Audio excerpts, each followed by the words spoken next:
वह घंटों रोती रही, रात खाना भी नहीं खाया, पर पिताजी के अलावा कोई उसे मनाने भी नहीं आया।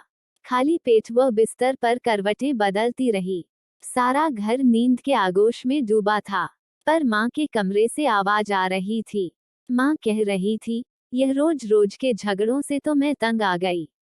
मैं तो समझी थी कि पिंकी आई है तो कुछ मेरा हाथ बटाएगी, बोझ हल्का करेगी, पर वह तो किताब पकड़े बैठी रहती है, ऊपर से भाई बहन से लड़ती है। आज तो हद ही हो गई। इससे तो अच्छा था कि वह वहीं रहती। बेकार का काम और खर्चा घर में बढ़ गया। क्या बकवास करती हो, शर्म नहीं आती अपनी बेटी के लिए ऐसा कहते? भूल गई कितना रोती थी तुम पिंकी के लिए, और खर्चा तो उसका सारा भैया ही देते हैं।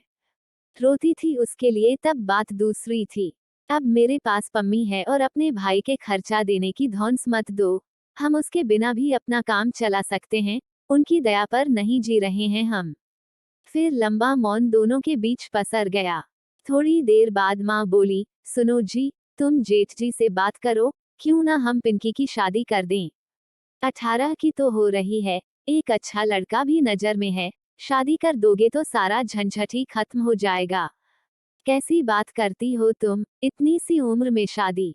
अभी तो उसे पढ़ना है, पीएमटी में बैठने की तैयारी कर रही है। भैया भी यही चाहते हैं और मैं भी यही चाहता हूँ। तुम्हारे दो बच्चे तो पढ़ने लिखने में जीरो हैं, एक कुछ बनना चाहती है तो तुम रोड़े अटकाने की सोच रही हो। नहीं, ऐसा हरगिज नहीं होगा। पिंकी के दिमाग में बवंडर उठ खड़ा हुआ। सोचने लगी कि कहाँ आ गई वह। जिन्हें अपना मानती आई वे सब तो बेगाने निकले। जिस माँ के लिए वह बचपन से तड़पती रही, वही उसे जल्दी से जल्दी दरकिनारे करने की योजना बना रही है। उसके चरित्र निर्माण और पढ़ाई का कोई महत्व ही नहीं है। क्या इन्हीं अपनों का प्यार पाने के लिए वह ताऊ और ताई का प्यार ठुकरा कर आई है? खून के रिश्तों से ही संबंध गहरे नहीं बनते। संबंध बनते हैं आपसी समझ, त्याग और स्नेह से। एक पिताजी के प्यार के सहारे तो वह अपना लक्ष्य नहीं प्राप्त कर सकेगी यहाँ। फिर उनकी सुनता ही कौन है यहाँ? दूसरे दिन छुट्टी थी, पिताजी घर पर ही थे। माँ पम्मी के साथ कहीं गई थी और बिट्टू भी घूमने निकल गया था। पिंकी ने झटपट सामान समेटा और तैयार हो गई। सुमोद को कोई हैरानी नहीं हुई, नहीं उसने उसे रोका टोका। पिंकी को दुख हुआ कि शायद पिताजी भी यही चाहते हैं।